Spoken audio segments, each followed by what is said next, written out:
warahmatullahi wabarakatuh. Assalamualaikum. Rabbi shrah li sadri wa yassir li amri wahlul 'uqdatam min lisani yafqahu qawli. Amma ba'd. Yang terhormat Ibu Kepala SD Negeri Pucang Sewu, yang kami hormati Bapak Ibu Guru SD Negeri Pucang Sewu, alhamdulillah atas segala nikmat dan karunia dari Allah Subhanahu wa Ta'ala, yang mana pada siang hari ini kita dapat berkumpul di ruang serbaguna atau ruang pertemuan SD Negeri Pucang Sewu ini dalam keadaan sehat walafiat dalam acara diseminasi budaya positif. Salawat dan salam senantiasa marilah kita haturkan kepada Nabi Muhammad SAW yang senantiasa kita nantikan syafaatnya di yaumul qiyamah kelak. Amin ya rabbal alamin. Bapak Ibu Guru SD Negeri Pucang Sewu yang saya hormati, mohon izin untuk menyampaikan susunan acara pada siang hari ini. Pertama, pembukaan menyanyikan lagu Indonesia Raya, sambutan, doa, dan penyampaian materi. Untuk mengawali acara pada siang hari ini, marilah kita buka dengan bacaan ummul kitab bersama-sama. Kami hantarkan Al-Fatihah. Bismillahirrahmanirrahim. Alhamdulillahirrahmanirrahim. Alhamdulillahirrahmanirrahim. Maliki yaumiddin. Iyyaka na'budu wa iyyaka nasta'in. Ihdinas siratal mustaqim. Shiratal ladzina an'amta 'alaihim. Terima kasih. Mudah-mudahan dengan bacaan Ummul Quran tersebut dapat memperlancar acara pada kegiatan ini. Baik Bapak Ibu, acara selanjutnya menyanyikan lagu Indonesia Raya. Hadirin dimohon berdiri, kepada petugas disilahkan.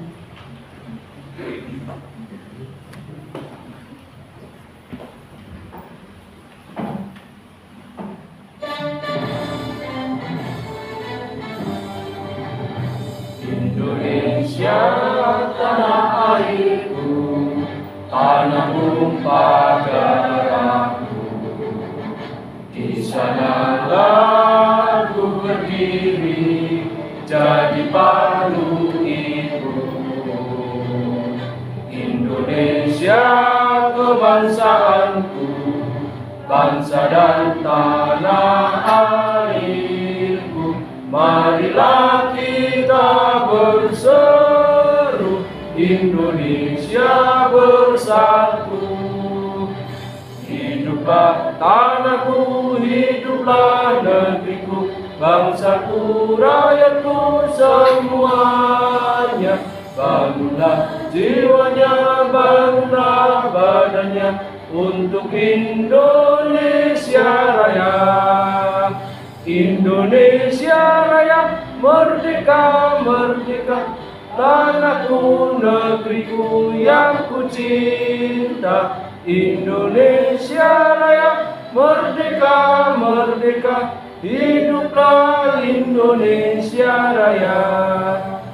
Indonesia Raya, merdeka, merdeka, tanahku, negeriku yang ku cinta. Indonesia Raya, merdeka, merdeka, hiduplah Indonesia Raya. Hadirin silakan duduk kembali.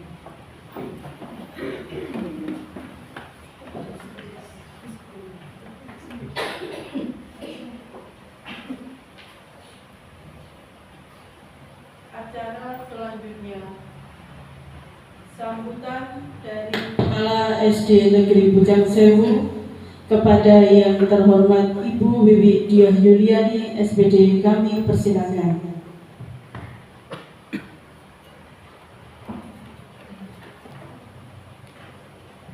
Bismillahirrahmanirrahim. Assalamualaikum warahmatullahi wabarakatuh.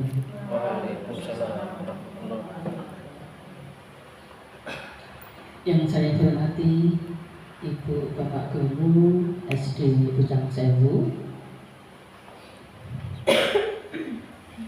marilah kita panjatkan puji syukur kehadirat Allah Subhanahu wa Ta'ala yang senantiasa melampahkan rahmat-Nya kepada kita sekalian, sehingga kita bisa bersama-sama di ruangan ini dalam keadaan sehat walafiat untuk melaksanakan aksi nyata diseminasi dan penerapan budaya positif di sekolah.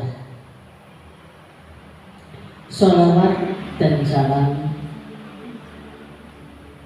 kita sampaikan pada junjungan Nabi Agung Muhammad SAW yang telah membawa kita dari alam yang gelap ke alam yang terang benderang dengan agama Islam.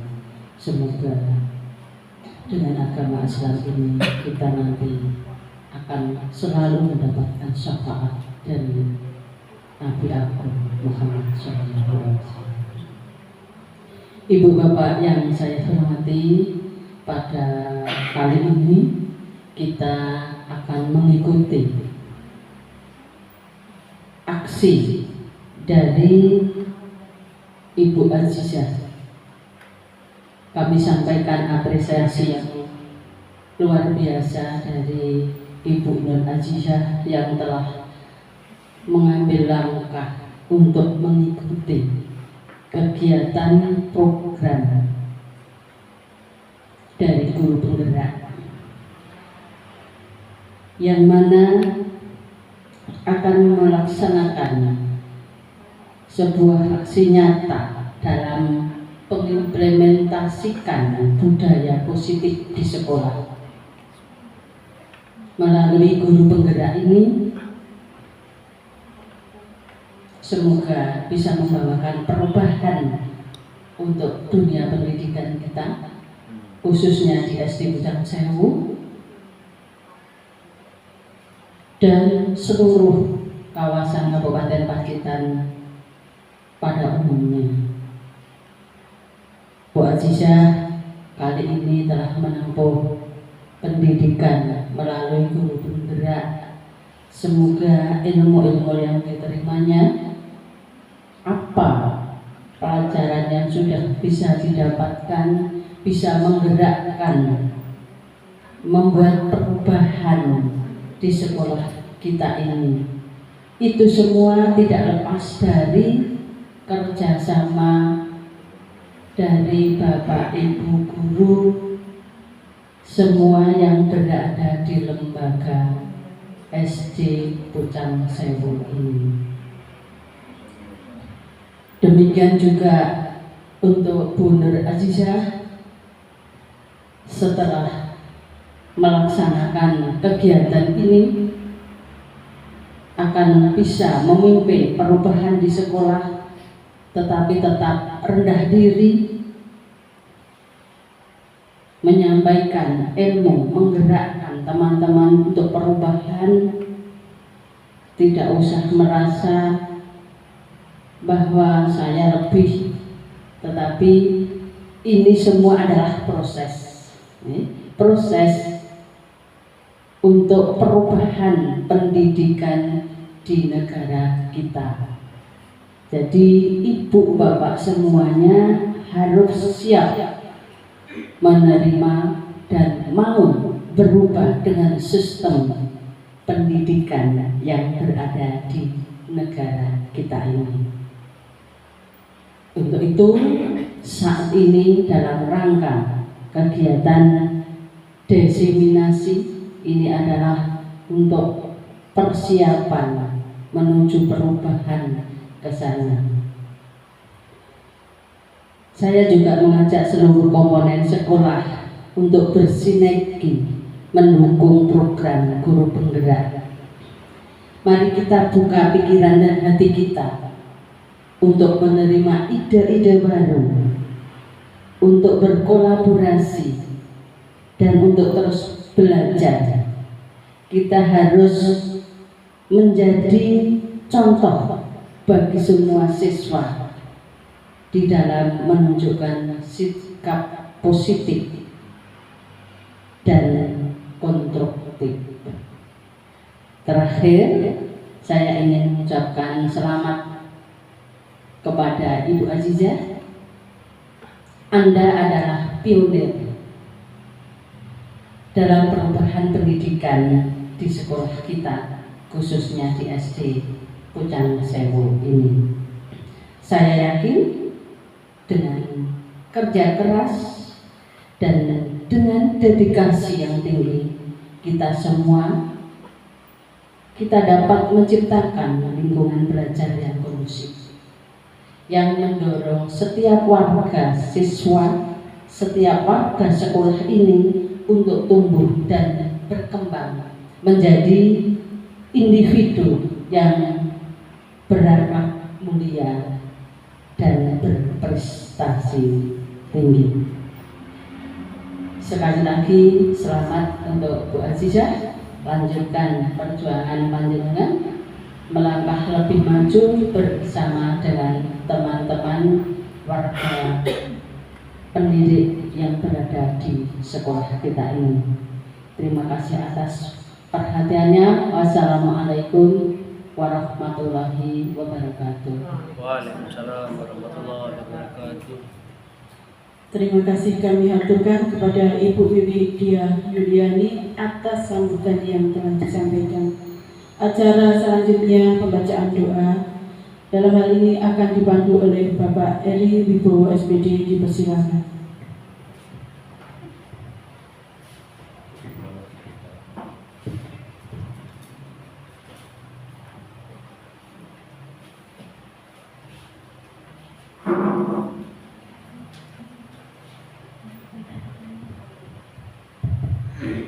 Assalamualaikum warahmatullahi wabarakatuh. A'udzu billahi minasyaitonir rajim. Bismillahirrahmanirrahim. Alhamdulillahirabbil alamin. Hamdan naimin hamdan syakirin. Allahumma sholli ala sayyidina Muhammad wa ala ali sayyidina Muhammad. Allahumma inna nas'aluka salamatan fid din wa ziyadatan fil jasad wa ziyadatan ilmi wa barakatan fil rizqi wa taubatan qabla al-maut wa rahmatan indal maut wa maghfiratan ba'dal maut wa najatan minan nar wal afwan indal hisab. Ya Allah, ya Rabbal alamin, hamba-Mu yang berlumur dosa bermunajat serta memohon kepadamu, ya Allah, dengan curahan rahmat dan kasih sayang-Mu, ya Allah. Dengarkanlah serta terimalah doa hamba. Ya Allah, ya Rabbal alamin, kami sadar kami tak pantas memasuki surga-Mu, namun hamba juga tidak kuat untuk dijebloskan ke dalam neraka-Mu. Ya Allah, oleh sebab itu ampunilah hamba, ampunilah dosa-dosa hamba, terimalah setiap amal hamba. Ya Allah, tebalkanlah iman hamba. Ya Allah, untuk sahabat-sahabat kami mudahkanlah segala urusannya, untuk saudara-saudara kami mudahkanlah rezekinya, berikanlah mereka kesehatan lahir dan batin. Ya Allah, anugerahkanlah kepada mereka anak keturunan yang soleh dan solehah yang membanggakan kepada mereka. Ya Allah, mudahkanlah segala urusan mereka. Rabbana atina fid dunya hasanah wa fil akhirati hasanah wa qina adzabannar. Amin ya rabbal alamin. Wassalamualaikum warahmatullahi wabarakatuh.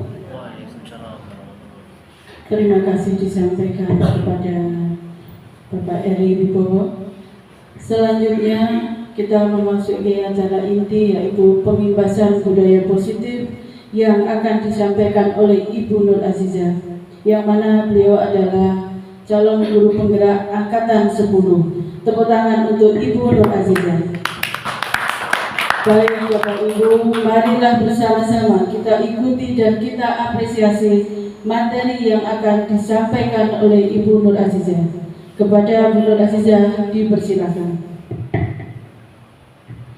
Terima kasih untuk waktunya. Bismillahirrahmanirrahim. Makan nasi menggunakan sambal belacan. Tidak lupa pakai santan dan katuk. Kepada Bapak Ibu guru sekalian, saya ucapkan Assalamualaikum warahmatullahi wabarakatuh. Waalaikumsalam warahmatullahi wabarakatuh. Alhamdulillah. Assalatu wassalamu ala asrafil anbiya'i wal mursalin wa ala alihi wa sahbihi ajma'in, amma ba'du. Yang terhormat Ibu Wiwi Diah Yuliani selaku Kepala Sekolah SD Negeri Bujang Sewu, yang kami hormati Bapak Ibu Guru SD Negeri Bujang Sewu. Pertama-tama marilah kita panjatkan puji syukur kita kehadirat Allah SWT yang telah melimpahkan rahmat, taufik serta hidayahnya kepada kita semua, sehingga pada hari ini kita bisa berkumpul dalam acara aksi nyata diseminasi dan penerapan budaya positif di sekolah. Tidak lupa sholawat serta salam kami haturkan kepada junjungan kita Nabi Agung Muhammad SAW yang kita nantikan syafaatnya di yaumul qiyamah nanti. Allahumma amin. Bapak Ibu yang kami hormati, sebelumnya saya ingin mengucapkan kepada Ibu Wiwi selaku Ibu Kepala Sekolah ucapan terima kasih yang telah memberikan dukungan sehingga acara ini dapat berjalan dengan lancar, dan insya Allah 1 jam ke depan kita akan bersama-sama dalam acara diseminasi dan penerapan budaya positif di sekolah.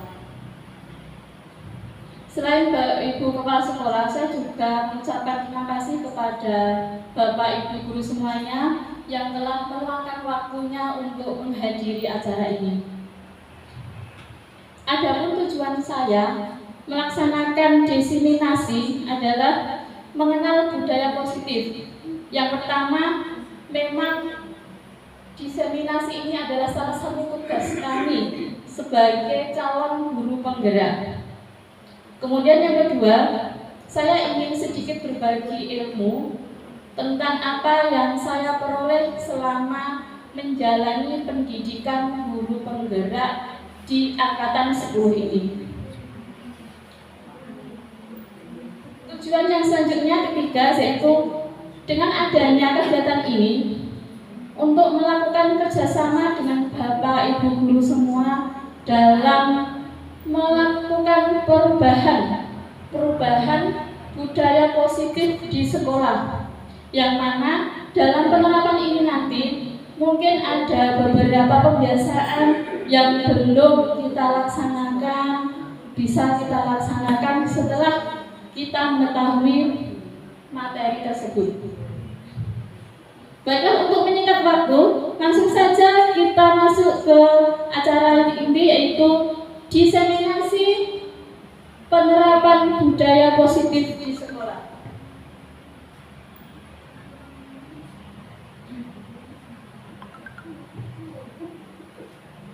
Seperti yang kita jalani saat ini kita menjalani program pendidikan kurikulum merdeka. Tujuan pendidikan menurut Ki Hajar Dewantara, tujuan pendidikan adalah menuntun segala kodrat yang ada pada anak-anak agar mereka dapat mencapai keselamatan dan kebahagiaan yang setinggi-tingginya, baik sebagai manusia maupun sebagai anggota masyarakat. Oleh sebab itu, pendidik itu hanya dapat menuntun tumbuh atau hidupnya kekuatan kodrat yang ada pada anak-anak, agar dapat memperbaiki lakunya, bukan dasarnya, hidup dan tumbuhnya kekuatan kodrat anak. Jadi Bapak Ibu Guru semuanya, untuk mencapai tujuan pendidikan ini tentulah salah satunya adalah kita harus menciptakan budaya positif di sekolah. Di sini ada kata menuntun. Kira-kira menurut pandangan Bapak Ibu, apa arti kata menuntun di sini? Membimbing. Mungkin ada lagi selain membimbing? Oke. Yang Jadi kata menuntun di sini adalah mengarahkan, membimbing, beriringan atau membawa. Jadi tugas kita atau peran kita sebagai guru hanya dapat menuntun tumbuh atau hidupnya kekuatan kodrat yang ada pada anak. Hanya untuk memperbaiki lakunya, bukan dasarnya. Kenapa? Karena sesungguhnya anak-anak itu sudah ada dasarnya masing-masing, sudah ada bakatnya masing-masing, sudah ada jalan hidupnya masing-masing, dan mereka juga sudah memiliki cita-cita masing-masing. Misal, dia akan menjadi seorang dokter. Tentunya dokter yang seperti kita harapkan bukan dokter yang sombong, bukan dokter yang istilahnya abal-abal. Ya maaf, bukan abal-abalnya ya. Saja kita membentuk karakter anak dengan cita-cita menjadi seorang dokter. Tetapi menjadi dokter yang peduli dengan sesama, dokter yang penuh dengan sosial kepada masyarakat. Jadi itulah tugas kita. Tugas kita itu menghantarkan anak didik kita menjadi pribadi yang lebih baik lagi. Ki Hajar Dewantara mengibaratkan pendidikan adalah sebuah lahan pertanian, di mana lahan itu adalah sekolah, kemudian padi adalah siswanya, atau benih itu adalah siswa dan petani itu adalah kita.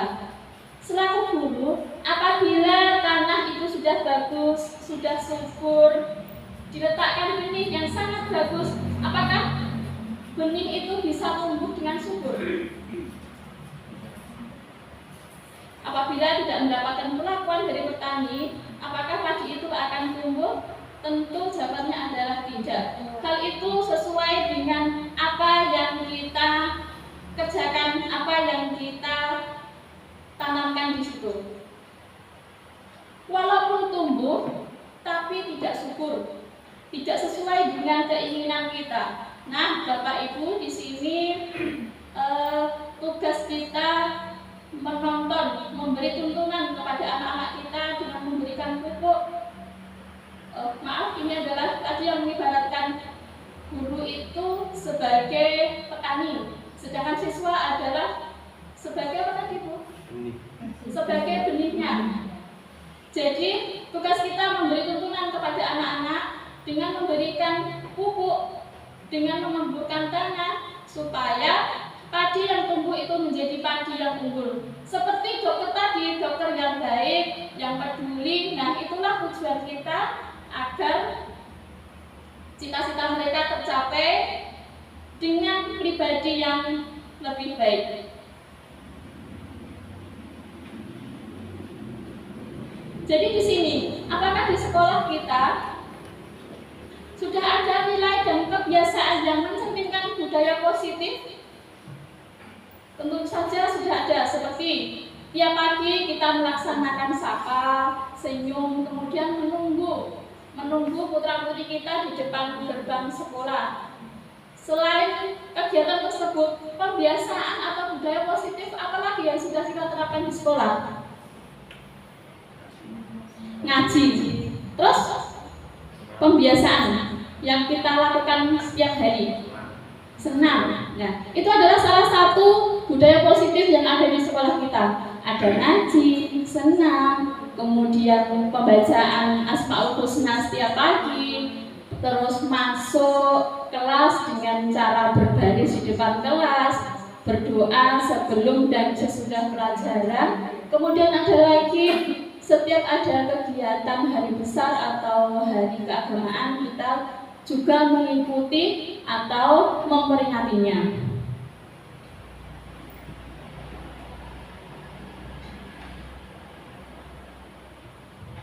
Di sini ada konsep utama dari budaya positif.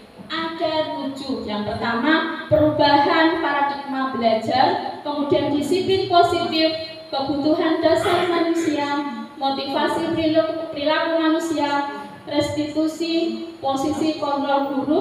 Yang keenam, keyakinan kelas, dan yang ketujuh adalah segitiga restitusi. Dari ketujuh konsep tersebut mari kita urai satu persatu. Yang pertama yaitu perubahan paradigma belajar.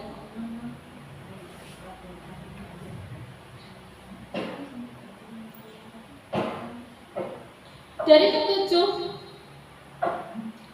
ketujuh konsep tersebut, kita bahas untuk yang perubahan paradigma belajar. Dalam pembangunan budaya positif, sekolah dapat menyediakan lingkungan yang positif, aman, dan nyaman agar siswa mampu berpikir, bertindak, dan menciptakan dengan merdeka, mandiri, dan bertanggung jawab. Disiplin sangat berkaitan dengan kontrol guru terhadap siswanya.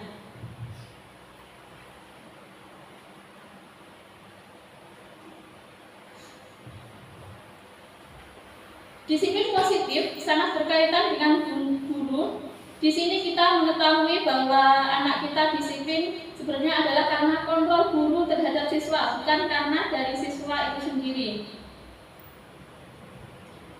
Ada sebuah permainan. Anda dan teman Anda akan melakukan kegiatan. Cobalah buka. Anda adalah A. Tugas Anda adalah mengepalkan salah satu tangan Anda. Kemudian coba Anda bayangkan bahwa Anda menyimpan sesuatu yang sangat berharga di dalam kepalan tangan Anda.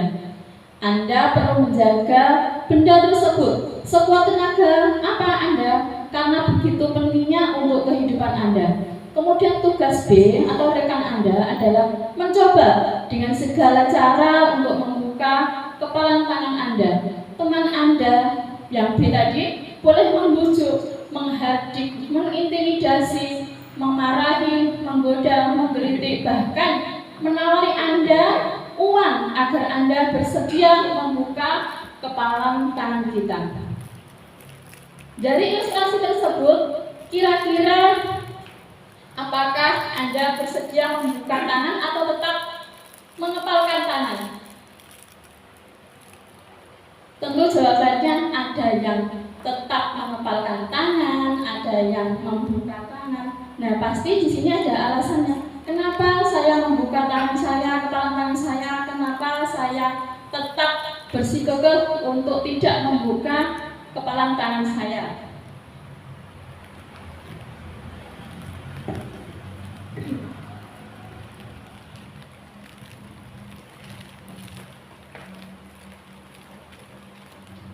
Baiklah, dari jawaban itu antara membuka dan menutup atau tetap kita tutup kepalan tangan itu ada alasannya. Misal ketika dibuka itu alasannya karena tangannya kalau tidak dibuka tidak tahu isinya apa, misal. Terus alasan yang kedua bisa tidak mau membuka isinya. Kenapa? Karena di dalam tangan tersebut ada sesuatu yang sangat berharga yang orang lain tidak boleh tahu. Itu ada, kira-kira ada jawaban yang seperti itu.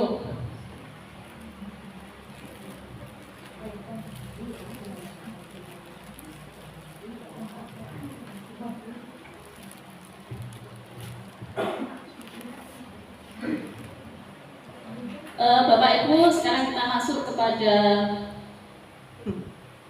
perubahan paradigma belajar, yaitu perubahan paradigma teori kontrol ilusi atau ilusi kontrol oleh Dr. William Glasser. Yang pertama, ilusi guru mengontrol murid. Kemudian ilusi bahwa semua penguatan positif, efektif dan bermanfaat. Yang ketiga, ilusi bahwa kritik dan membuat orang merasa bersalah dapat menguatkan karakter. Yang ketiga, ilusi bahwa orang dewasa memiliki hak untuk memaksa.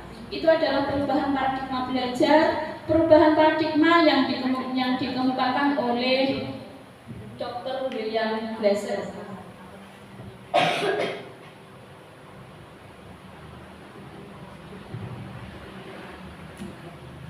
Kita masuk ke konsep kedua, yaitu disiplin positif. Apa makna disiplin? Ketika kita mendengar kata disiplin, dalam benak Bapak Ibu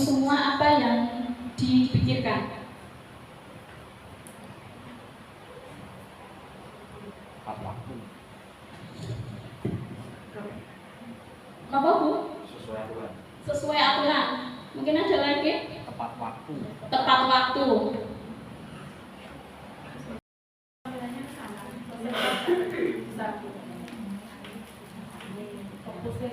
Saya ingat di sini ada kata disiplin.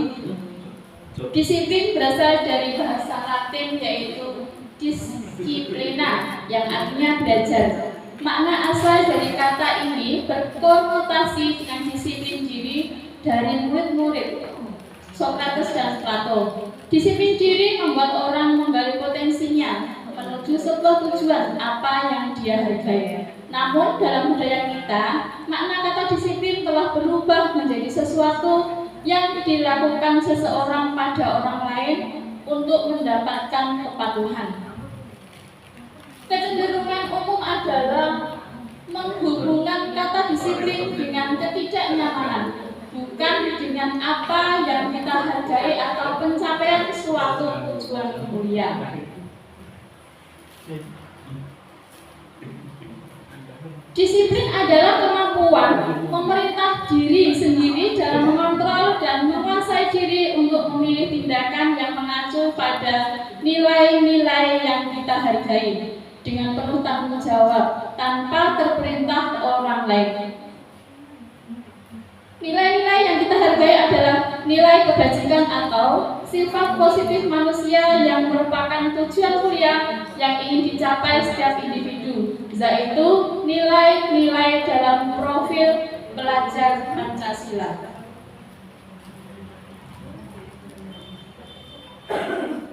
Adapun nilai dari profil pelajar Pancasila: beriman dan bertakwa kepada Tuhan Yang Maha Esa dan berakhlak mulia, kemudian berkebinekaan global, gotong royong, kreatif, bernalar kritis, dan yang terakhir adalah mandiri.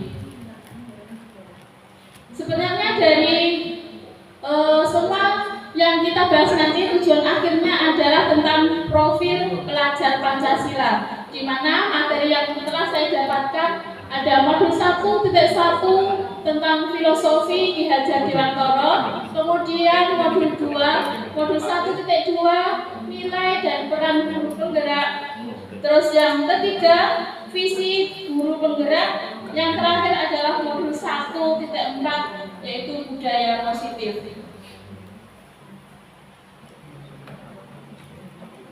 Di sini ada sebuah kasus.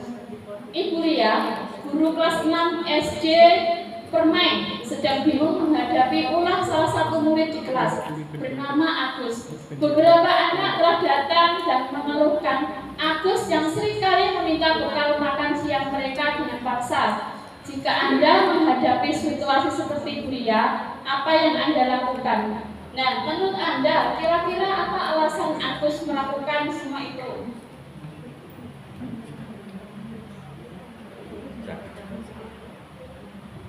Dalam konteks penerapan disiplin positif, Ibu Lia sebaiknya mencari tahu alasan Agus melakukan tindakan tersebut agar mengetahui kebutuhan mana yang sedang berusaha dipenuhi oleh Agus.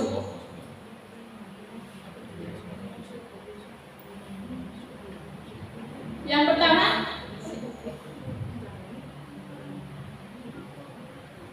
Agus lapar dan orang tuanya tidak membawakan bekal makan siang, itu berupa survival. Kemudian yang kedua, teman Agus jadi memperhatikan Agus, love belonging atau cinta kasih sayang, cinta kasih atau diterima. Kemudian yang ketiga, dia merasa hebat karena temannya jadi takut dan menuruti keinginan berupa power atau penguasaan. Kemudian yang keempat, Agus merasa bosan dengan bekal yang dibawakan orang tuanya karena selalu bekal yang sama. Agus berarti menginginkan kebebasan.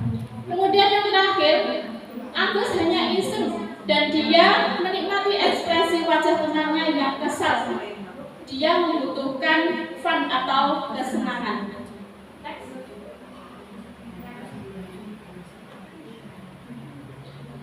Di sini ada sebuah contoh berupa hukuman dan sanksi atau konsekuensi. Iva kurang menguasai pelajaran matematika. matematika, sehingga pada saat pelajaran dia lebih banyak terdiam diri atau menggambar di buku pelajarannya.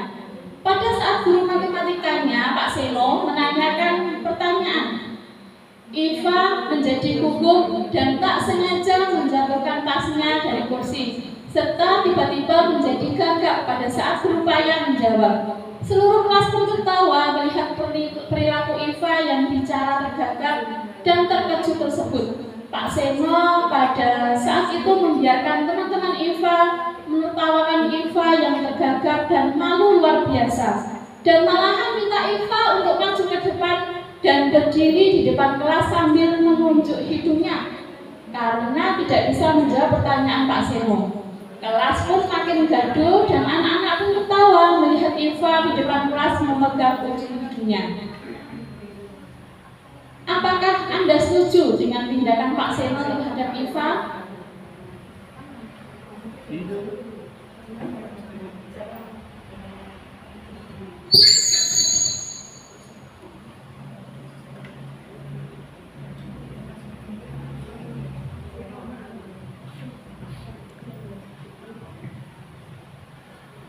Saya ulangi, apakah Anda setuju dengan tindakan Pak Seno terhadap Iva dan mengapa? Kemudian, menurut Anda tindakan Pak Seno terhadap Iva adalah sebuah hukuman atau konsekuensi dan mengapa?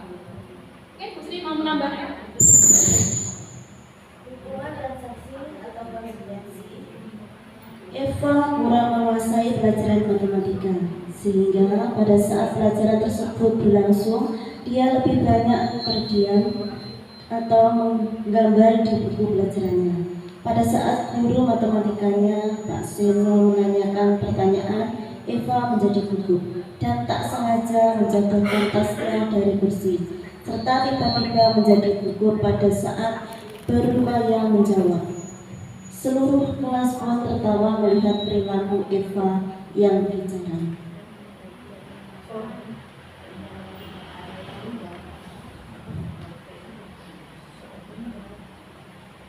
Oke, terima kasih.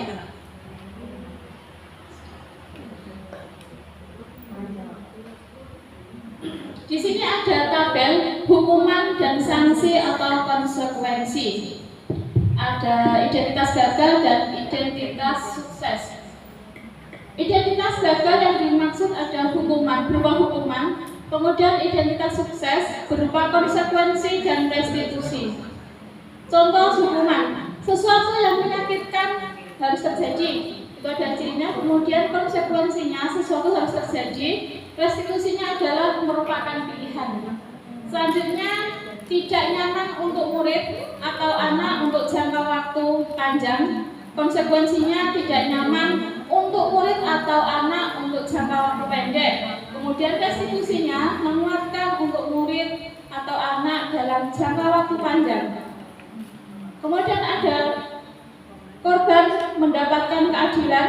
Kalau konsekuensi, korban bisa diabaikan, sedangkan restitusi, korban mendapatkan ganti. Yang selanjutnya adalah perilaku positif agresif yang meningkat. Konsekuensinya, penguatan hanya bertahan dalam jangka waktu pendek. Kemudian restitusinya adalah masalah terpecahkan. Next.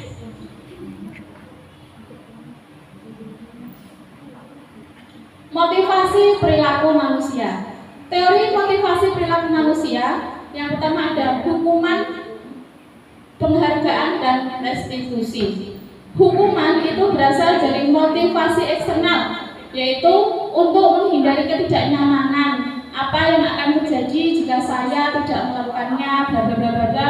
Kemudian untuk yang penghargaan itu berupa motivasi eksternal juga, untuk mendapatkan imbalan dari orang lain apa yang akan saya dapatkan jika saya melakukannya. Kemudian yang terakhir ada restitusi. Restitusi ini untuk menghargai diri sendiri. Saya akan menjadi orang seperti saya jika saya melakukannya. Nah, dari restitusi ini motivasinya adalah motivasi internal, yaitu dengan mengacu pada tujuan disiplin positif. Next. Mari berarti hukuman atau konsekuensi. Lari mengelilingi lapangan basket 2 kali karena terlambat hadir di sekolah. Menurut Bapak Ibu, itu termasuk hukuman apa konsekuensi? Hukuman. Kita simpan dulu. Yang kedua, membersihkan coretan yang dibuatnya di meja tulis. Itu termasuk hukuman atau konsekuensi? Konsekuensi. Murid diminta push up 15 kali karena tidak menggunakan masker. Hukuman. Menggantikan kertas tugas teman yang telah dicoret-coret. Konsekuensi.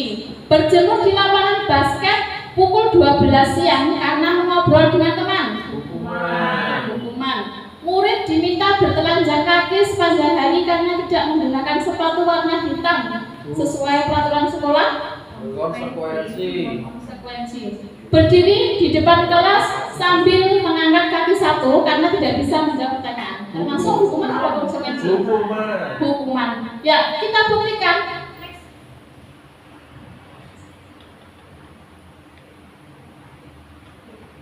Nah, ini adalah jawaban kami.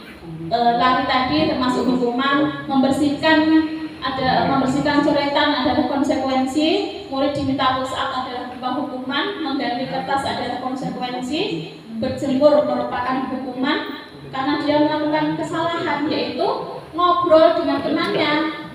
Kemudian murid diminta bertelanjang kaki, itu juga karena melakukan kesalahan, jadi dia dihukum. Kemudian yang terakhir berdiri di depan kelas sambil mengangkat kaki satu karena tidak menjawab pertanyaan.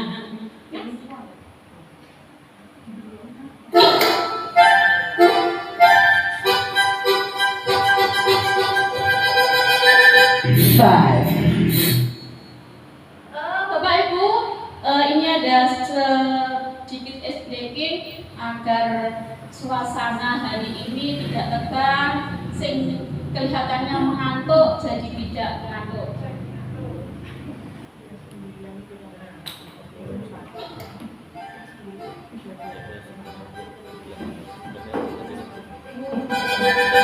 Five, four, 5, 4, 3, 2,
melihat wajah Bapak Ibu semua sudah berbeda. Sing maune tadi rasa-rasen tidak bersemangat, dan alhamdulillah setelah kita speaking atau istirahat sebentar, wajah-wajahnya sudah berbeda. Wes sumringah, tidak mengatur. Saya lanjutkan.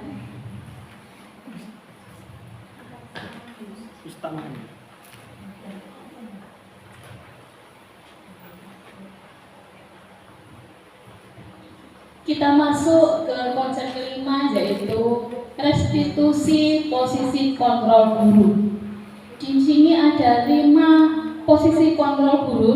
Yang pertama sebagai penghukum, kemudian membuat merasa bersalah, menjadi teman, pemantau, dan manajer. Selama ini kita sebagai guru, peran kita, kalau saya pribadi merasa bahwa saya hanya selaku penghukum, kemudian kadang membuat merasa bersalah sebagai teman dan pemantau. Padahal di sini tujuan dari profil pelajar Pancasila, di mana posisi kontrol guru itu seharusnya menjadi manajer.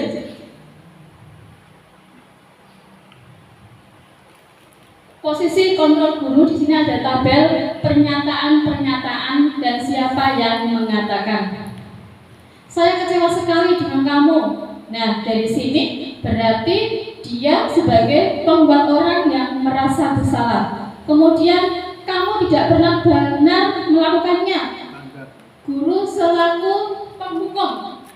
Kemudian yang ketiga, ayolah lakukan demi ibu bapak. Berarti peran guru di sini sebagai seorang teman. Kemudian ada lagi, apakah kamu mau mendapatkan stiker bintang hari ini? Dia sebagai pemantau. Terus yang selanjutnya, bagaimana kamu bisa menyelesaikan masalah ini? Dia sebagai manajer. Dan yang terakhir, kamu selalu yang paling terakhir. Berarti kontrol guru di sini adalah sebagai penghukum. Next. Ini ada sebuah kasus ilustrasi. Pada hari Senin, Pak Harun tidak masuk sekolah. Pak Harun merupakan guru matematika. Saat itu Bu Wati menggantikan Pak Harun. Bu Wati baru 1 tahun menjadi guru SMP. Beberapa murid perempuan Vivi dan Natali mengetahui hal ini dan mulai menggunakan kesempatan dan bersikap seenaknya, tertawa dan tidak mengindahkan kehadiran Bu Wati. Bu Wati mencoba menyapa Vivi dan Natali dengan ramah sambil mengingatkan untuk tetap fokus pada tugasnya. Ayolah, tugasnya dikerjakan. Nanti ibu ditegur bapak kepala sekolah kalau kalian tidak mengerjakan tugas. Tolong bantu ibu ya. Namun Vivi dan Natali malah jadi tertawa. Ibu santai saja Bu, mereka tetap tidak mengerjakan tugas dan malah ngobrol.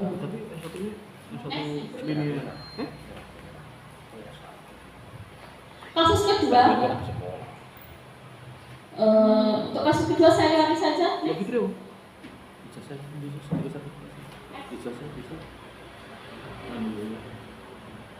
Kita lanjutkan posisi kontrol guru. Dalam sebuah tabel di situ ada motivasi, kemudian ada 3 identitas, di mana identitas gagal, kontrol dari luar, kemudian identitas berhasil atau sukses, kontrol dari luar, identitas berhasil atau sukses, kontrol dari diri. Identitas gagal yaitu menghindari hukuman, kemudian yang kedua identitas yang sukses mengharapkan imbalan atau ketergantungan pada orang lain, yang ketiga identitas berhasil atau sukses menghargai diri sendiri. Dari posisi kontrol guru tadi ada penghukum, pembuat merasa bersalah, teman, pemantau, dan manajer. Itu ada beberapa motivasi di mana berperan masing-masing sesuai dengan kontrol guru. Misal, guru berbuat menghukum, menghardik, menunjuk-nunjuk, menyakiti, menyindir, kemudian membuat merasa bersalah, berceramah dan mengatakan seharusnya bla bla bla bla bla bla, ibu kecewa bla bla bla bla. Nah, itu adalah kontrol diri yang identitas gagal. Jadi kita sebagai bapak ibu guru, sebagai seorang guru kita harus menghindari hukuman. Kemudian identitas yang sukses itu bagaimana? Yaitu mengharapkan, itu yang dari luar, mengharapkan imbalan atau tergantung pada orang lain. Di situ ada teman dan pemantau. Misal guru membuatkan alasan-alasan untuk muridnya, sebagai pemantau, menghitung dan mengukur. Terus yang terakhir adalah menghargai diri sendiri. Nah, ini adalah posisi guru yang seharusnya kita jalani, yaitu sebagai manajer, mengajukan pertanyaan-pertanyaan. Nah, di sini saya hanya akan membahas bagian guru sebagai manajer. Guru berkata, apa yang kita yakini, apa yang bisa kau kerjakan untuk memperbaiki masalah ini. Nah, itu adalah solusi atau hal-hal yang harus dilakukan oleh seorang guru. Kemudian hasilnya adalah menguatkan pribadi. Kaitan dengan dunia yang berkualitas, murid meletakkan dirinya sebagai individu yang positif dalam dunia yang berkualitas. Yang terakhir, dampak pada murid mengevaluasi diri, bagaimana cara memperbaiki diri. Next. Kita lanjutkan yang keenam, yaitu tentang keyakinan kelas. Keyakinan kelas adalah nilai-nilai kebajikan atau prinsip-prinsip universal yang disepakati bersama secara universal. Hal ini lepas dari perbedaan agama, suku, negara, dan bahasa. Menurut Gelsen 1998, suatu keyakinan akan lebih memotivasi seseorang dari dalam intrinsik. Seseorang akan lebih bersemangat untuk menjalankan keyakinannya daripada hanya sekedar mengikuti peraturan. Next.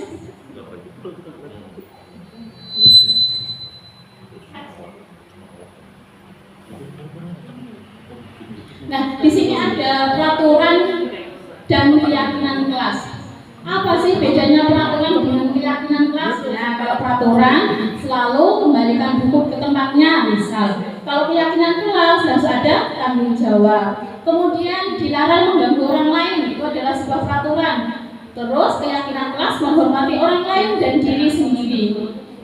Saya bacakan untuk yang peraturannya dulu. Hadir di sekolah 15 menit sebelum pembelajaran dimulai. Dilarang melakukan kekerasan, dilarang menggunakan narkoba, bergantian atau menunggu giliran, menggunakan masker, dan yang terakhir adalah jangan berlari di kelas atau koridor. Itu adalah beberapa peraturan.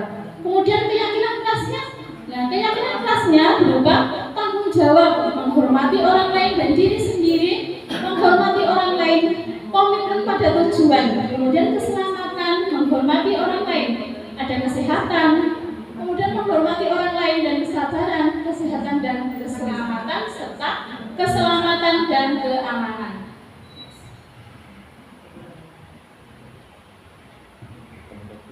Pembentukan keyakinan kelas. Dalam pembentukan sebuah keyakinan kelas, yang pertama, keyakinan kelas harus bersifat lebih abstrak daripada peraturan yang lebih rinci dan konkret. Kemudian keyakinan kelas berupa pernyataan universal. Pernyataan keyakinan kelas dibuat dalam bentuk positif. Keyakinan kelas hendaknya tidak terlalu banyak sehingga mudah diingat dan dipahami. Kemudian keyakinan kelas sebaiknya sesuatu yang dapat diterapkan di lingkungan tersebut. Semua warga kelas ikut berkontribusi dalam perbuatan keyakinan kelas lewat kegiatan curah pendapat. Dan yang terakhir, bersedia meninjau kembali keyakinan kelas dari waktu ke waktu. Mohon maaf, untuk dokumentasi sosialisasi kelas belum saya tampilkan. Insya Allah nanti akan saya tampilkan di lain waktu. Next. Yang terakhir sekarang. Yang terakhir kita bahas yaitu segitiga restitusi. Proses menciptakan kondisi bagi murid untuk memperbaiki kesalahan mereka sehingga mereka bisa kembali pada kelompok mereka dengan karakter yang lebih kuat melalui restitusi guru. Nah, dengan melalui restitusi guru tersebut dapat yang pertama membantu murid menjadi lebih memiliki tujuan, disiplin positif, serta memulihkan dirinya setelah berbuat salah. 2. Membantu murid untuk jujur pada diri sendiri dan mengevaluasi dampak dari kesalahan yang dilakukan. Dan yang ketiga, memberikan penawaran bukan paksaan. Di sini ada gambaran segitiga restitusi, di mana segitiga restitusi yang pertama, validasi tindakan yang salah, menanyakan keyakinan, dan menstabilkan identitas. Untuk validasi tindakan yang salah, kamu tentu punya alasan mengapa melakukan itu. Adakah cara yang lebih efektif untuk mendapatkan apa yang kamu butuhkan? Kemudian untuk yang menanyakan keyakinan, nilai-nilai apa yang telah kita sepakati, kemudian kamu ingin menjadi orang seperti apa. Nah, yang terakhir adalah menstabilkan identitas. Setiap orang pasti pernah melakukan kesalahan. Kamu bukan satu-satunya yang pernah melakukan kesalahan ini. Next. Tahapan segitiga restitusi yang sudah saya sebutkan tadi, yang pertama menstabilkan identitas. Berbuat salah itu tidak apa-apa. Nah, contoh kata-katanya seperti itu. Tidak ada masalah yang sempurna. Saya juga pernah melakukan kesalahan seperti itu. Kita bisa menyelesaikan ini. Bapak Ibu tidak tertarik mencari siapa yang salah, tapi Bapak Ibu ingin mencari solusi dari permasalahan ini. Kemudian yang terakhir, kamu berhak merasa begitu. Next. Validasi tindakan yang salah. Kamu pasti punya alasan melakukan hal itu. Kemudian kamu patut bangga pada dirimu sendiri karena kamu telah melindungi sesuatu yang penting buatmu. Next. Yang terakhir adalah menanyakan keyakinan. Apa yang kita percaya sebagai kelas atau keluarga, kemudian apa nilai-nilai umum yang kita telah sepakati, apa bayangan kita tentang kelas yang ideal, dan kamu juga jadi orang yang seperti apa. Next.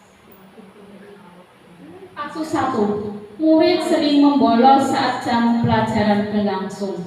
Next. Di sini ada satu kasus, kita saksikan.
Itu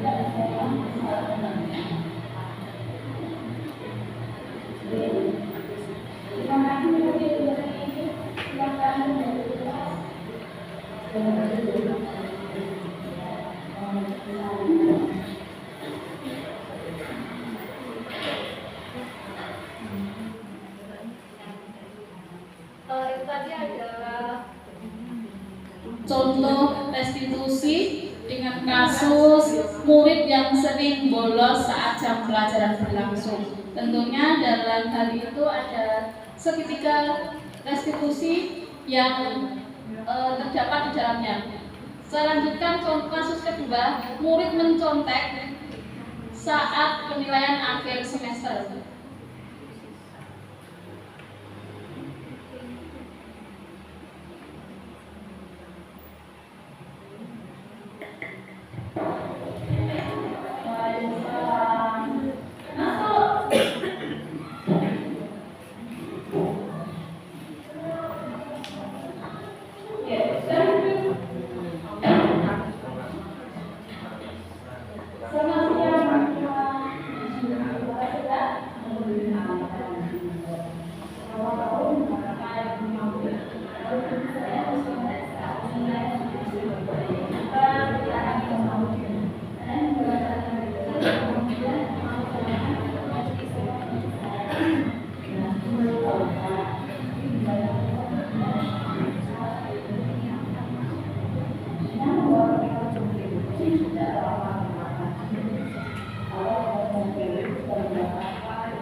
Video yang saya tampilkan tadi adalah sama, yaitu penerapan segitiga restitusi.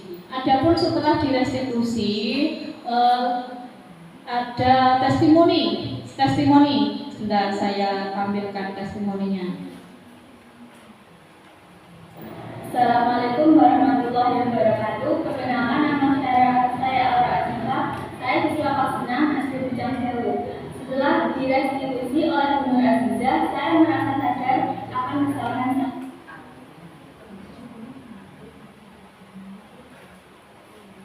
Assalamualaikum warahmatullahi wabarakatuh. Perkenalkan, nama saya Aura Aziza. Saya siswa kelas 6 SD Bujang Sewu. Setelah direstitusi oleh Bu Nur Aziza, saya merasa sadar akan kesalahan saya.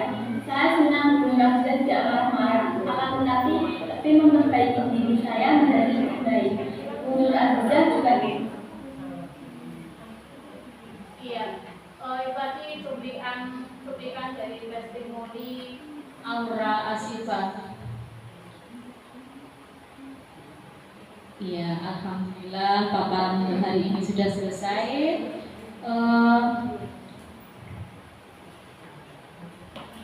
Saya ucapkan sekali lagi banyak terima kasih kepada Bapak Ibu semua yang telah meluangkan waktu di siang hari ini, yang seharusnya Bapak Ibu istirahat di rumah dan ternyata saya malah mengganggu, minta tolong untuk staf standby di sini. Saya minta maaf yang sebesar-besarnya bila mana dalam pemaparan pada hari ini banyak kesalahan, karena saya memang di sini masih belajar. Mudah-mudahan next time ke depan saya bisa lebih baik lagi. Terima kasih, saya akhiri. Wassalamualaikum warahmatullahi wabarakatuh. Waalaikumsalam warahmatullahi wabarakatuh. Lalu kami kembalikan ke Bu Iin. Terima kasih, berikan aplaus untuk presentasi dari Bu Azizah yang sangat luar biasa, dengan harapan materi diseminasi budaya positif yang disampaikan oleh Bu Azizah ini dapat kita implementasikan dan juga kita terapkan pada lembaga sekolah kita.